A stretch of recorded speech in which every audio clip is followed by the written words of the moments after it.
गोरी गाला वाला वाला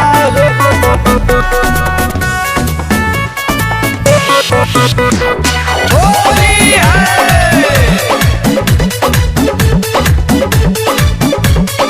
सपना रिकॉर्डिंग स्टूडियो रावतगंज।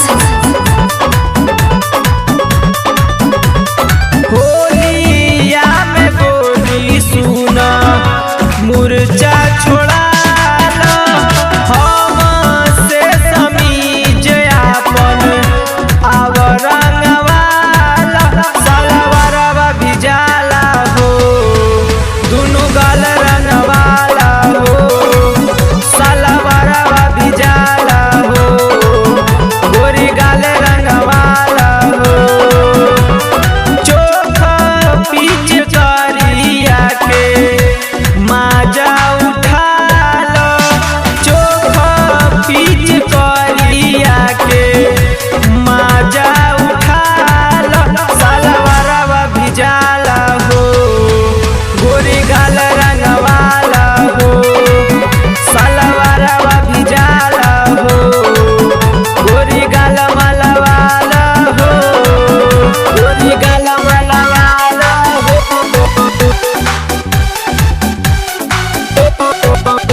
अपन दीवाना के न तड़पाव अवन सीना से सटाला हो।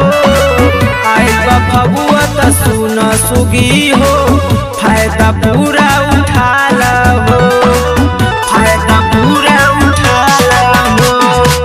अपन दीवाना के न तड़पाव अवन सीना से सटाला हो।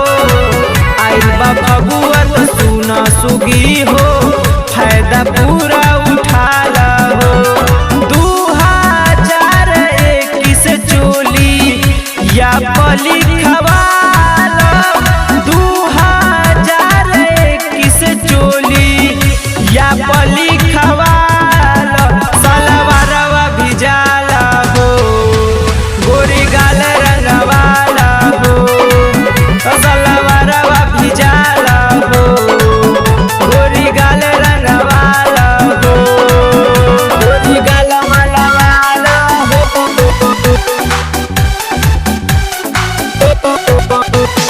होली है। गोरी गाल मलवाला हो। होली है। फेर नजर तनी हमारी ओरी बेबी नई से झटका हो। विजय सा नहीं और नीरज के हाथ से नाही गोरी छटका हो, नाही गोरी छटका हो।